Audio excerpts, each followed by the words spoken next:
welcome back after Pesach. If you're anything like me, you're feeling a little blah physically. So this interview worked out perfectly. In fact, I'm actually rushing this interview out. I usually wait a couple of weeks after the interview before it's published, but I think that this is just perfect timing for this conversation. Lauren Allen is a health coach and an expert in women's hormonal health. And this was, if that already is making you start to think this sounds like science class and you didn't like science class, I want you to know this is a super, super accessible, fun conversation. And Lauren shares her own personal journey, which is really amazing in how she kind of did a 180 in terms of how she takes care of herself. All of us could use a bit more self-care. And in fact, I don't think eating and sleeping and eating certain kinds of foods even counts as self-care. As she mentioned in the podcast, it's basically baseline self-care to make sure that we're okay and really functioning at our best. I know you're going to enjoy this interview as much as I did. I really enjoyed chatting with her. And in fact, you'll be seeing a little bit more of Lauren, especially those of you inside the community very soon. You'll hear about that inside this episode. So enjoy. Okay. So Lauren Allen, thank you so much for coming on and giving us some tips on how to have a little more energy. I know that for me, I'm feeling a little just blah after Pesach, and also I know that you'll be sharing your story. So I'm really excited for that for our whole community. Thank you so much for having me, Kayla. And I've told you this in the past. I'm a huge fan personally of your podcast. So it's really exciting for me to be here. Yeah. So Lauren, you know that I was like very hesitant to bring someone on who talks about food. And that's because I have my own personal history where I tried all sorts of different things with my own health stuff. And I found that, everyone sort of has their own shita that they feel like this is it, right? And I was nervous to sort of say one thing, but what I think everyone's going to really hear from this conversation is that your approach feels much more grounded. It's not like one extreme plan, and I think it's pretty customizable in some ways. And it's just feels to me, it felt talking to you more, very grounded, very just realistic, sensible information, but also information I didn't know. So I have to remember not to jump ahead. You told me already some of your tips. What I would love to sort of start, what I think is so fun about your story is that it seemed you were not like the person that everyone in school thought you would grow up to be a health coach. No, not at all. Probably the opposite, because I was always going out for lunch and I would get 2 slices of ziti pizza and go off to Dunkin' Donuts afterwards. Like I'm the opposite. And I think that's why I do have a really grounded approach to nutrition, because I never in a million years would have thought I'd be doing this and talking to people about how to eat healthy in some ways. And I could share a little bit of my story. I felt like I was forced into it in certain ways.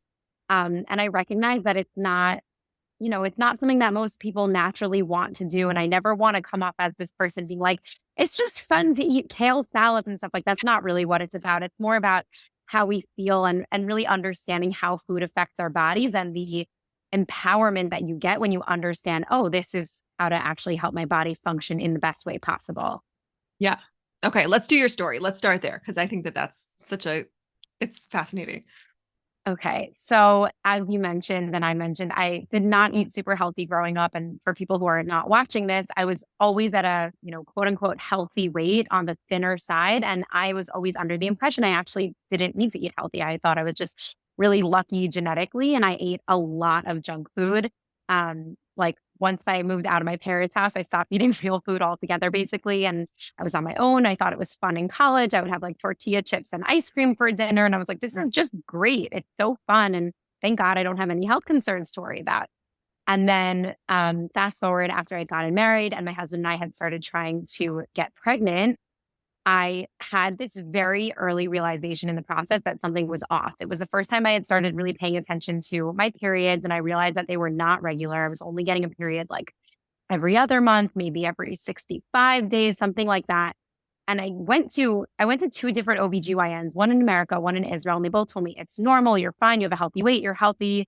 Just, really? Keep waiting. It's only been a couple of months. Yeah. And wow. I had didn't this ask you anything about like lifestyle or diet. Nothing. And they also didn't do an ultrasound, which I still feel it was such a mistake because an ultrasound's so quick. It's so easy. They could have easily checked things so much earlier. They could have run a simple blood test. And I'll talk about, and basically after over a year, we ended up going to a fertility specialist who then ran all the tests and immediately diagnosed me with PCOS, which is polycystic ovarian syndrome. It's really common.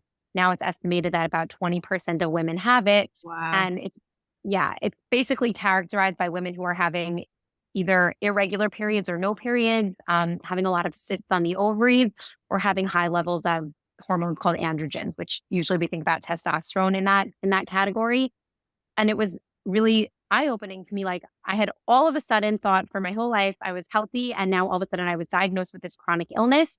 And the doctor very quickly glossed over that and started talking about fertility treatments and which ones we would do first. And if these don't work, we'll go on to this treatment. And if that doesn't work, we'll go on to this. And he was basically laying out the pathway. Wait, before you go to part two, I wanna like dig Yeah, into this thing that you're saying right now, because sure. this is so important, which is I think that like that's definitely a something that I think a lot of us have kind of been unintentionally sort of brainwashed with, this idea that size equals health. I Hmm. know like when I was coming down with my before I got my diagnosis, so I mean, what happens to a type 1 diabetic who's not on insulin? I was literally starving to death, Oh right? my gosh. And I remember Yeah. someone seeing me after a couple of years and she was like, "Oh my gosh, you look great. What are you doing?" And I was like, Hmm. "Dying, actually." But how Right. could it be that when you look at someone who's this thin, your association is that I'm healthier, right? And I think it's so important Yeah. that we stop and like you said, you were pushed into this whole journey. Um, and I think there's probably a lot of people that, whether it's because of their weight or because, the coffee seems to keep the energy going, Hmm. well, good enough, where we just, and maybe even more so as Jewish women, where we have so much on our plate Yeah. that we're just powering past our bodies Hmm. in a way. Do you Yeah. see that with your clients? Absolutely. And I'm glad you brought up the health and size topic, because this is something I also really like to tell people. After the PCOS diagnosis, later, a few months later, I ended up getting diagnosed with type 2 diabetes as well.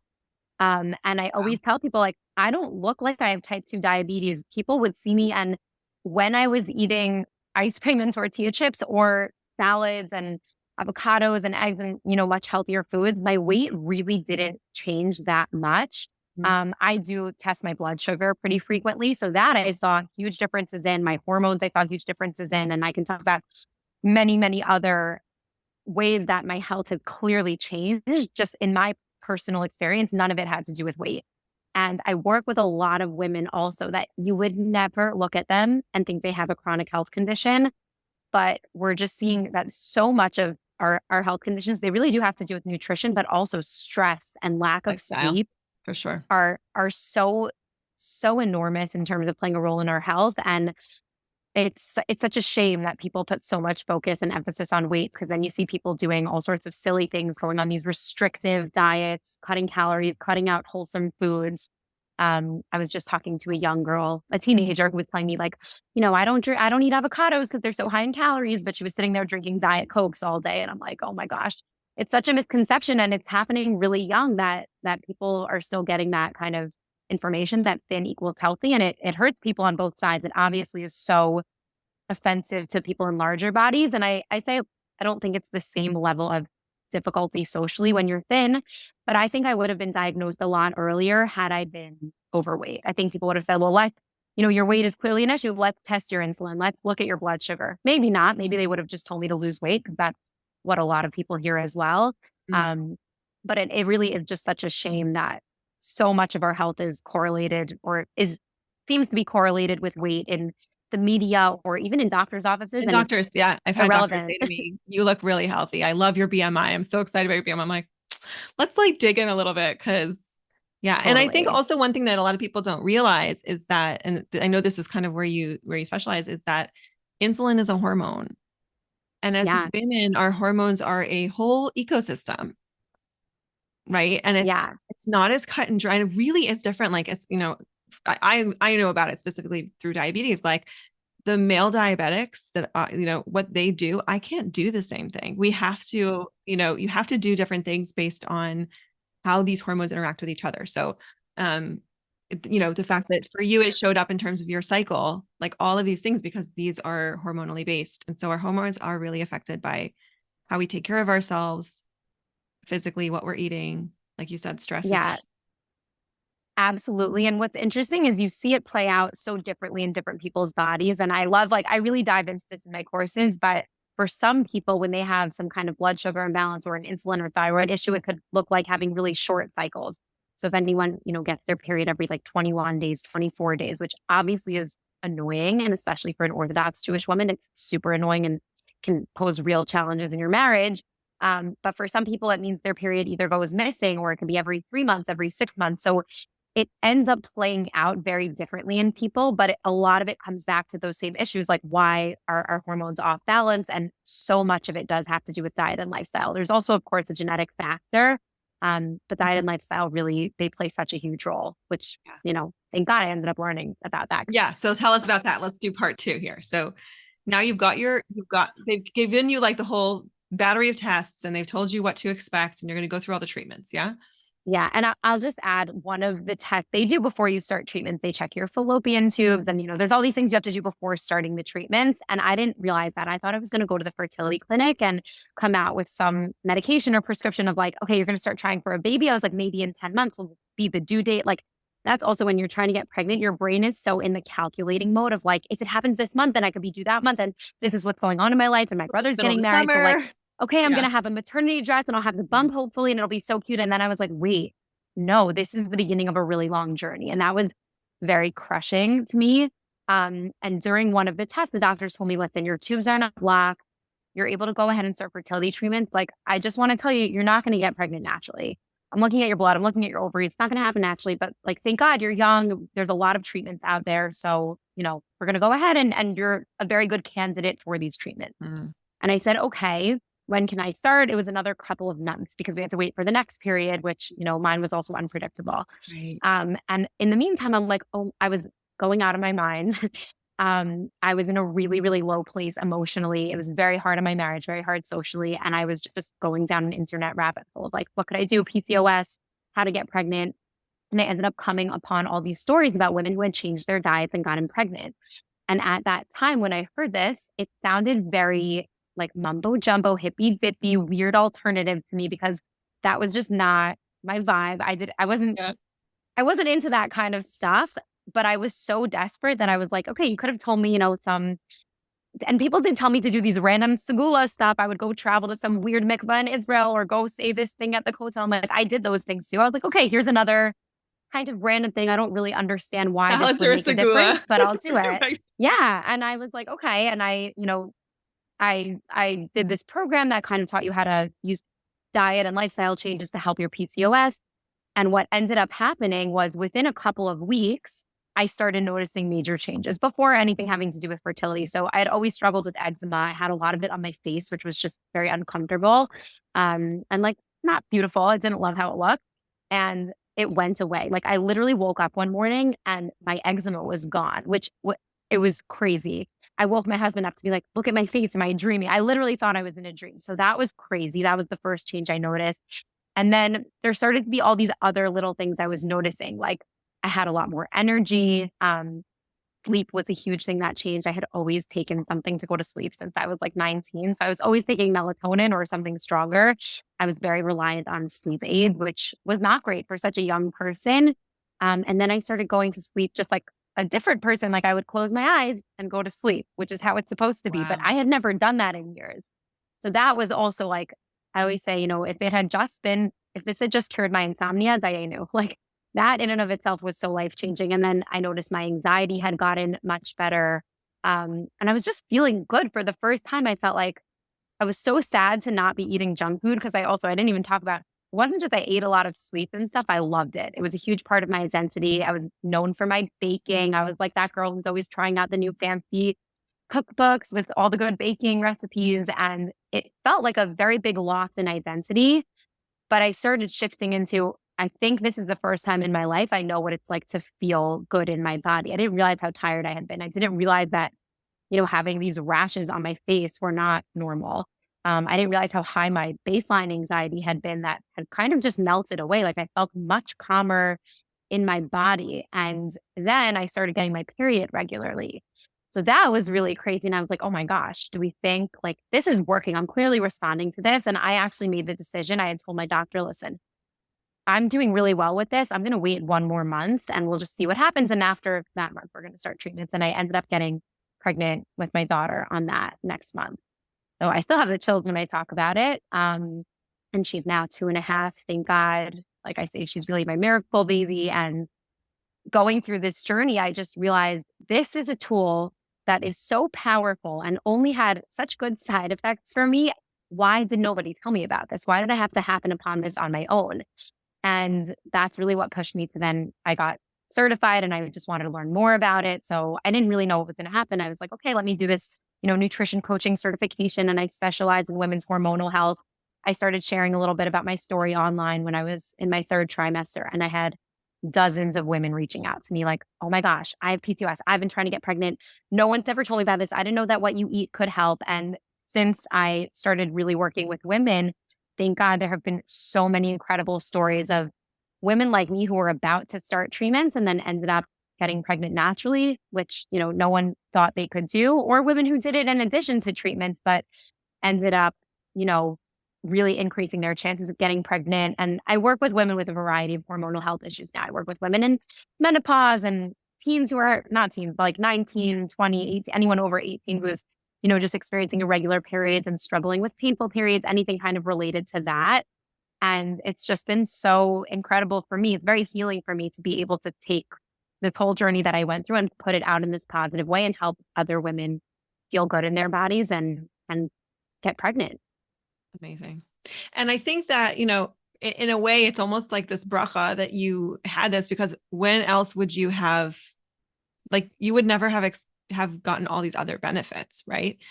Like Oh if my you gosh, hadn't hit I this roadblock that you were absolutely. so willing to do anything, even eat a salad, God forbid, right? Yeah. Then how would the change have ever happened? So it's just amazing how, like, when we're in it, it can feel like the worst possible thing in the world.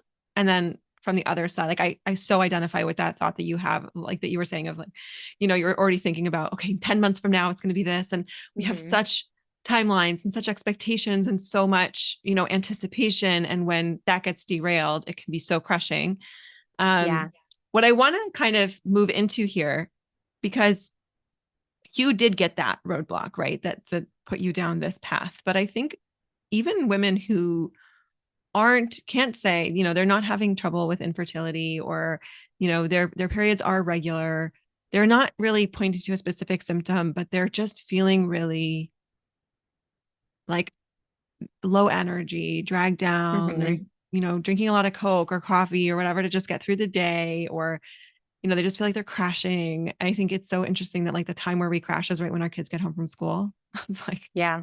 who So planned true. that? Please, like, can someone send them to school like till 5 when I like recover from, So, and Mhm. again, like I said in the beginning, especially after Pesach. So could you give us, and actually I'm just going to spell this now.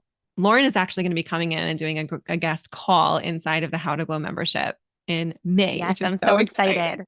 Because I know that people are going to hear this and then they're going to have like, okay, but in my situation, what can I do? And, they're going to want to Mhm. like have some follow up and pick your brain a little bit.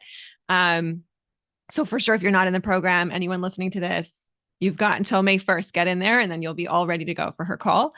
Um, but can you give us now just some ideas, like what are some things? Let's do this. What are the, like, what would you say, like the 3 or 5, mistakes that you see women making with health, and what should they Mhm. be doing differently, especially to do with like energy, just general well-being, hormonal health, all that. Yeah, sure. So I just want to give a little bit of background and focus, especially to the things that you're talking about in terms of the low energy, or I know for so many women, anxiety is just so common right now. Yes. I'm sure you hear a lot of this in your Yes. coaching group. And a lot of this has to do with our blood sugar curves. And I'm just going to take a second to really quickly explain it. What happens on a really basic level is that when we take in sugar, our blood sugar levels go up, and then it's insulin's job to bring it back down to baseline. But if we eat something that's super high in sugar and we get a super high spike, we need a lot of insulin to bring it down. And sometimes insulin, I always say it's overdramatic, it overreacts and it brings you down to a crash. And when your blood sugar levels get low, even it's not that you're not eating, it's not that you don't have enough actual nourishment in the body, but in your blood itself, there's not enough sugar to maintain homeostasis. A lot of things start happening. And your body basically says, we need to conserve energy. It gets this false alarm like, hey, there's no energy here. So you start shutting down certain functions. You start feeling more tired. You start wanting to burn less energy. So that afternoon slump that a lot of people have, that like 2 to 4 p.m. crash, is really often associated with the way that you've been eating throughout the day or the way you've been taking care of your body. You can actually follow it with your blood sugar curve. I have so many clients who have done this and seen just really cool results. They're like, I used to have to take a nap when I got home from work and now I don't. Just by, incorporating a few tips to balance your blood sugar. And mood and anxiety also really tend to follow your blood sugar curve. So if you're going up and down, and also usually when you have that crash, your body's like, oh my gosh, we don't have energy. Let's get it quickly. And that is a biological craving for sugar and quick carbohydrates. That is the fastest way to get energy. So if you're like, I'm really struggling and I just don't have willpower, it's not that you don't have willpower, it's that your body is feeling really, really desperate for energy. And that's why you might be reaching for that easy snack, the pretzels or the chips or the chocolate or whatever. And it does give you that feeling of energy for a little bit until then you feel sluggish and weak Back on again. the roller So coaster. exactly, you're stuck on this blood sugar roller coaster. I It's love what you're really saying. 'Cause then hard to get instead of off. like so many women that I, work with will be like, they're beating themselves up because like, how can I just get Mhm. myself to not eat that thing? And you're saying like, let's just move earlier in the timeline. If we can Exactly. get your energy and your blood sugar more stable leading into that moment, you're not going to have that crazy craving. Yeah, That's amazing. I mean, I exactly. know And because I'm on insulin, sometimes my blood sugar is like even lower than a normal person would be if I right. miscalculated. And then I say to people like, it feels like becoming an animal. Like the way that I will Mhm. go and like need to eat, it's completely biological. It's like there is Right. no It's survival mode. anymore at that point. Yeah. And I think that also helps women become a lot more forgiving with themselves when they realize, like, oh, this is not me failing at something. This is my biological drive to survive. That's what it is. Yeah. And that's what's driving you to reach for those snacks. And that's okay. Let's just, set things up in a way that will make it easier for you to function and not get to that low crash. So you asked about some of the biggest mistakes. The biggest thing I see is really people are skipping meals. That is huge. And I know I'm it's very hard for guilty of that people. one. It's hard to like carve out the time if you're not used to doing it. But that's setting yourself up for a crash. It is. And so it's making it a priority to have regular meals throughout the day. It has to be, my general guideline is 4 to 6 hours. It's sometimes different for people with diabetes. Obviously, with type 1 diabetes, if you're on insulin, it's like a totally, individual timeline. And, you have to pay attention to that. But really making sure that you're eating regularly throughout the day, and especially breakfast. For whatever reason, breakfast gets like thrown out. I know people are getting their kids ready and getting out the door in the morning is a whole marathon in and of itself. So it can feel really overwhelming. Like, how am I making time not only to have breakfast, but then to have a blood sugar friendly breakfast or a nourishing breakfast? When does breakfast have to happen to be called breakfast and not like early lunch? So the general guideline I would say is like between 60 and 90 minutes after you wake up. So it depends if Oh, you're wow. when you're waking up. Yeah. Yeah. And it could And be I think something also really people feel like simple. they can skip it and look, I'm already saving all of these, I'm saving all these calories by just skipping Mhm. over, or I'm extending my fast. There's a lot of intermittent fasting going on. Yeah, which I'll just not get so deep into that, but a lot of that research has been done on men. It hasn't Yeah. been done on women. So men operate on a very different hormonal blueprint than women do because they're not having a menstrual cycle every month. They're not dealing with the same kind of hormones that we are. And for women, I really recommend not pushing off your fast in the morning. Start with a really wholesome, nourishing breakfast. You'll just see you feel so much better throughout the day. And we've also seen research that shows people having the same exact types of meals, but spread out differently throughout the day have different effects. So for example, if someone has, just like a snack bar for breakfast, that has a much more impactful effect on their blood sugar than having that snack bar for dinner. What you do in the morning really matters. So it's a really easy place that you can just say, let me try to go for start with breakfast itself. And on top of that, a healthy breakfast. And, I have a lot of recipes on my website that I would say are a little bit more, not complex, but like things you have to take a little bit of time to prep in advance. But it could just be like a yogurt with some berries or chia seeds. It could be something that you are able to grab and prepare in 2 minutes. It doesn't have to be this big fancy thing, but it's about taking care of yourself. And a lot of people in your community are moms, right? Yeah. So I know a lot of moms do this. They would never think about sending their kid off to school without a snack in the morning or without breakfast. They would never let their child go without a meal. But for themselves, maybe they're eating like the crust of the bread left over from the sandwich or the peel of the cucumber because their kid doesn't eat the peels. And I always tell women, like, you deserve more than the crust or the peels of the cucumber. Like, you can sit down, and also it could be 5-10 minutes, but take that time to set yourself up for breakfast. So that's one thing that I see as a really common mistake that's really, really simple to correct. And the other one is coffee. We've seen a big difference happen in people's blood sugars if they just have coffee after breakfast as opposed to before. So starting your day with breakfast and then coffee is, again, another really simple habit that you can just put into place. And you might notice a huge, huge difference in terms of your energy levels. I know a lot of people's like anxiety level went really up when you said coffee because they thought you were going to say they have to stop drinking it altogether. Mhm.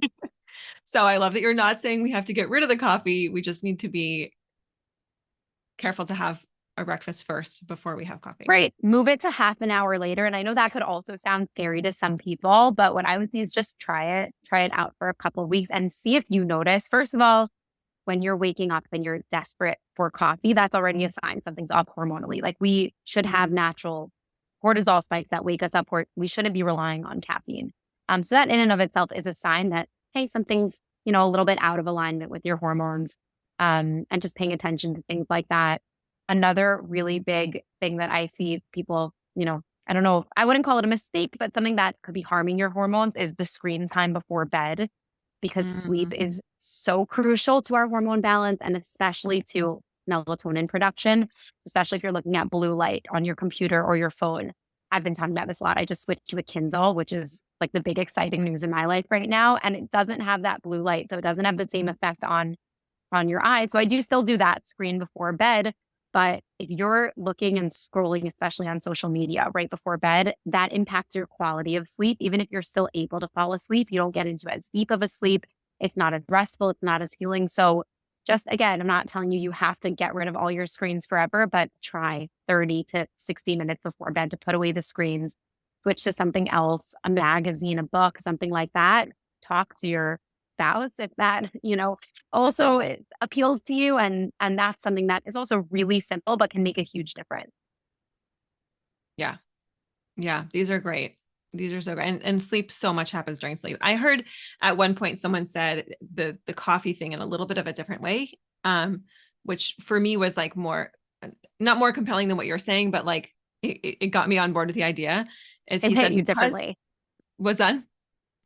You're saying it hit you differently. Yeah. And what he was saying was, because we often get that cortisol spike right when you wake up, you can use that as your first thing and then save your coffee for when you really need it. Like, Mhm. and that to me, I was like, oh, this is very efficient, right? Like now I'll I use my totally coffee, hear like that. everyone's out the door and I like need that moment. Like I'll be able to enjoy that coffee so much more then. And like the It's cortisol really true. can't get me through that. I don't need to double up with the coffee. So in Totally. case that helps anybody else too. Yeah. Amazing. And so how do people find you? How do they work with you? What does that process look like? Other So I than have a being few. inside of the community in May. Right. So I have a few different ways that I work with people. I work with people one-on-one, which, especially if you have like very individual circumstances, you need a lot of support. That's great. I also have some group coaching programs. I do a course called Balance Your Hormones 101.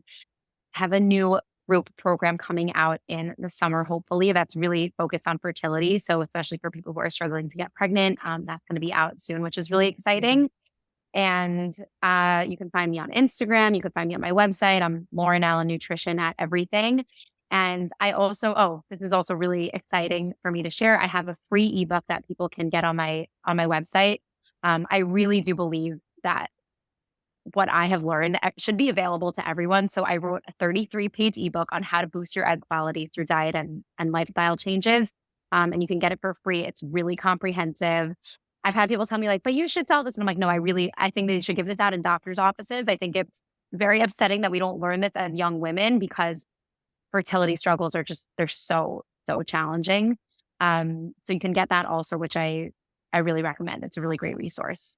Amazing. And we're going to be linking to all of your places that people can find you in the show notes as well. So that makes it easier for Okay, anyone to great. just remember, if you're driving right now, just remember you can go back to the show notes and you'll get those links.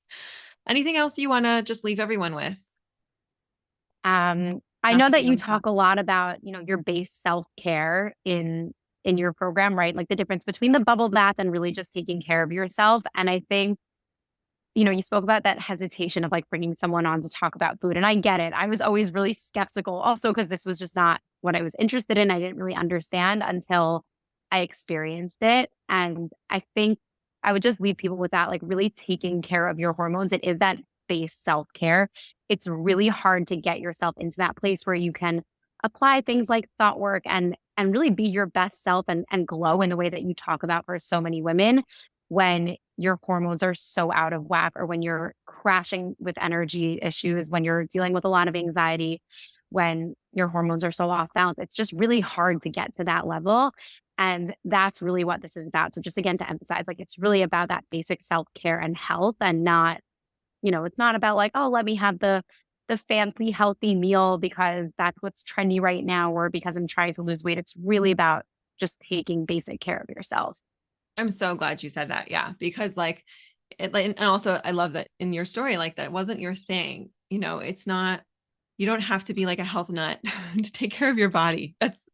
Totally. It should be baseline 100%. And there are things that when we put them into place, we can go so much further with thought work. If we're completely dysregulated, we're in fight or flight, we are crashing, like you said, there's so many situations that we could be in where it's just a waste. I feel like it's maybe you'll get somewhere with thought work, but you'll put so much energy in for such a little Yeah, payoff. You just go and take care of these things. And then even, for the women who are mothers, the modeling that we're doing for our children, that just because you're a mom absolutely. doesn't mean that you don't deserve to have breakfast in the morning. Like, why would we Yeah, want our girls to grow up looking at that? We want our girls to grow up seeing that everyone in this family gets to take up space. Everyone in this family gets to have what they need. And so totally. And just to important. also reiterate, it doesn't have to be these crazy extreme diets. It's not about that. It's about these basic ways of taking care of yourself. So, I mean, you heard me mention a couple of habits and switches and tips. There are things that are really small changes that you can do that are beneficial. And I think that's another thing that a lot of women have hesitations about of like, well, I've tried this crazy diet and it didn't even work. So why would I try something else? Those often cause more harm than good.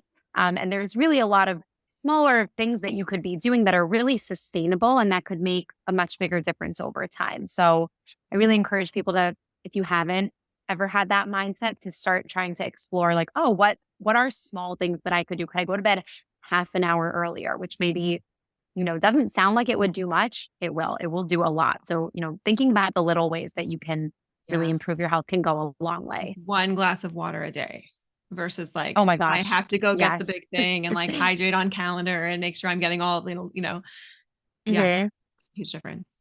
I love that. And the last thing I just want to point to that you said that really resonated was there's like all these different, ideas or systems. There's the keto and there's the intermittent fasting and there's 1 meal a day and there's plant-based and there's so many different things. But what I love that you were saying is try it and see how it feels. It should feel Yeah. better. You should, and I think using these like small adjustments, again, like I said in the beginning, this just feels very grounded to me. It feels very common sense to me of like Hmm. really what is going to serve my body better, you know? So thank you so much for sharing that. I really appreciate it. My pleasure. Thank you so much for having me on to talk about this. All right. And we're looking forward to having you in May, and anyone in the Yes. program, start getting your questions ready. Amazing. Looking forward. Next level. Amazing. Thank you so much. All right. I hope you loved that interview and you took something away that you would like to start to try. I know for me, I'm going to try putting the coffee after the breakfast. Wish me luck. I'm very emotionally attached to that early morning coffee.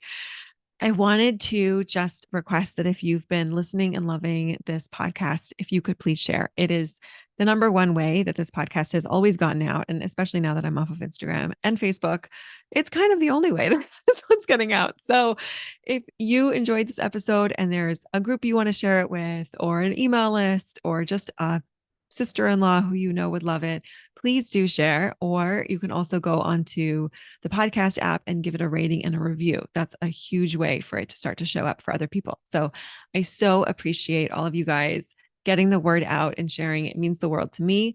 And I just love you all for it. So have an amazing week. Bye-bye. Hey there, Kayla here. If you've been loving the podcast, I want to invite you into my monthly coaching program, How to Glow. We take all the work here and go much deeper into our expectations of our husbands, our understanding of our husbands, ourselves, by the way, our intimate lives. We even extend it out to anything else you want coaching on: your parenting, your finances, your health. Get ongoing support, live weekly coaching, and access to my best courses for only $49 a month. I would love to coach you inside. Registration is open now. Sign up at kaylalevin.com/coaching. Isn't this the best time to start?